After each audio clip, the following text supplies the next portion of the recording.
Hi, my name is Paul DeMarco. I've written a book called Faith Meets Forensics. In this book I try and prove scientifically that Jesus was divine. Now I look at 6 pieces of evidence, and when they're put together it shows quite clearly his divinity. Now I'm just going to discuss one of these briefly now, and that centres around the events at the crucifixion. Now the Gospel writers wrote that there were 3 phenomena that accompanied the death and crucifixion of Jesus. One of these was an earthquake. Another was a period of darkness that lasted for 3 hours from approximately 12 noon until 3 o'clock in the afternoon. And the third was that the great curtain hanging in the Temple of Jerusalem was cut in 2 at the very moment of his death. Now it's interesting, it wasn't just the Gospel writers that recorded these events. If you look at what is written in the Apologeticum, chapter 21, which was written by Tertullian, he wrote, "In the same hour too the light of day was withdrawn, when the sun at the very time was in his meridian blaze. Those who were not aware that this had been predicted about Christ no doubt thought it an eclipse. You yourselves have the account of the world portent still in your archives."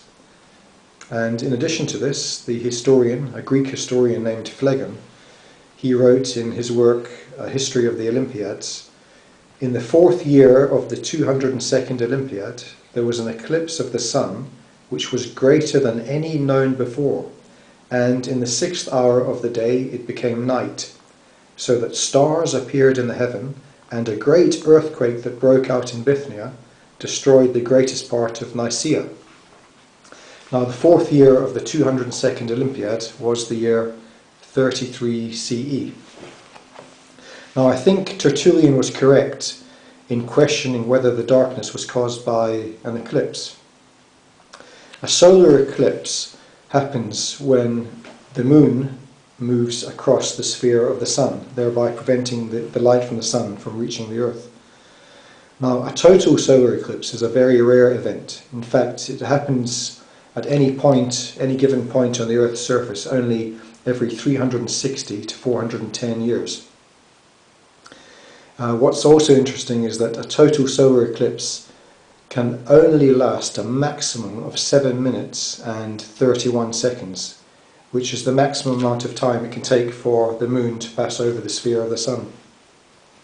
In fact, if you look at a period of 1,000 years, there are less than 10 total solar eclipses anywhere on the planet that last more than 7 minutes, and none of these can go beyond 7 minutes 31 seconds. Now other scientists have tried to say, well, it could have been a lunar eclipse. But the problem with that is that a lunar eclipse can never give you darkness that's so great that you can see stars in the sky.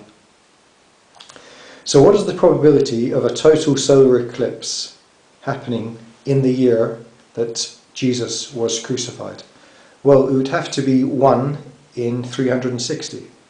But if you look at the chance of it happening on the specific day in which he died, it would be 1 in 360 times 1 in 365, which is 1 chance in 131,400. Now the second phenomenon that is recorded is an earthquake. And this region is in fact prone to earthquakes because it sits on the Syrian-African rift. But it's estimated there have only been 17 earthquakes of magnitude 5.3 and above between the years 31 CE and 2008. So that's a period of 1,977 years. Now fortunately the Dead Sea is very, very saline, so you don't have creatures churning up the sediments, and so the sedimentary layers are very well preserved. And earthquakes are manifest in that part of the world with the intraclast breccias, which are a layer that form between the clay deposits and the aragonites. Now there's very strong evidence of intraclast breccias showing an earthquake hitting Jerusalem and that vicinity in 31 CE and again in 33 CE. So what is the probability of an earthquake having struck Jerusalem in the year that Jesus was crucified? Well, it would be 1 in 116. But what is the chance of it striking on the very day that he was crucified? That would be 1 in 42,340.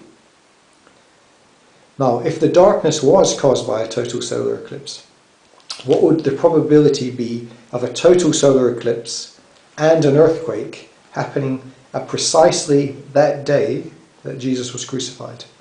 The answer, 1 in 5.6 billion. Now, the third phenomenon that was written about was the curtain in the Temple of Jerusalem being torn in two. Now, that curtain was described by the historian Josephus as being 60 feet by 30 feet and being 4 inches thick.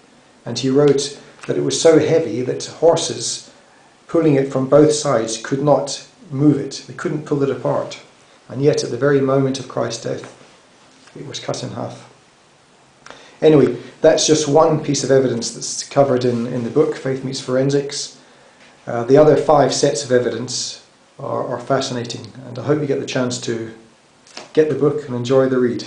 Thank you very much.